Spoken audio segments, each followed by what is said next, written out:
Magandang araw, Pilipinas. Narito po tayo ngayon sa Mendiola, Manila. Isang araw bago ang trillion peso march bukas. Sa kasalukuyan, payapa at tahimik ang sitwasyon dito sa lugar.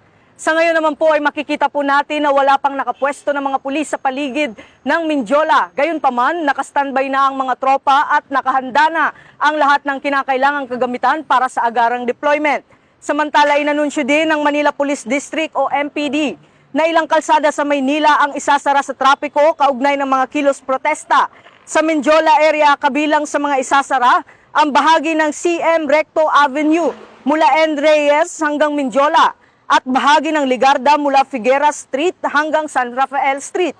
Para naman sa rerouting ng mga sasakyan, ang mga magbumula sa Quezon Boulevard at CM Recto na patungong Mendiola ay kailangan kumaliwa sa N. Reyes Street.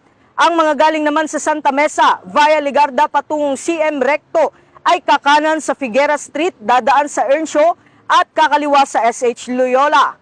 Ang mga galing naman sa P. Casal Street patungong Mendiola ay kakaliwa sa San Rafael, dadaan sa Bilibid Viejo at kakaliwa sa SH Loyola o N. Reyes. Tinitiyak naman ng PNP na ipatutupad nila ang maximum tolerance at igagalang ang karapatan ng mga rallyista sa mapayapang pagpapahayag ng kanilang saloobin.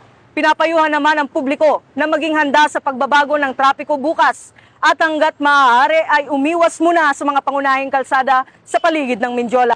At yan po ang latest updates dito sa Mendiola, Manila. Ako po ang inyong PNN correspondent, Patrolman Don Brosas. Alagad ng batas, tagataguyod ng balitang pulis. At ito po ang bagong PNP para sa bagong Pilipinas. Serbisyong mabilis, tapat at nararamdaman.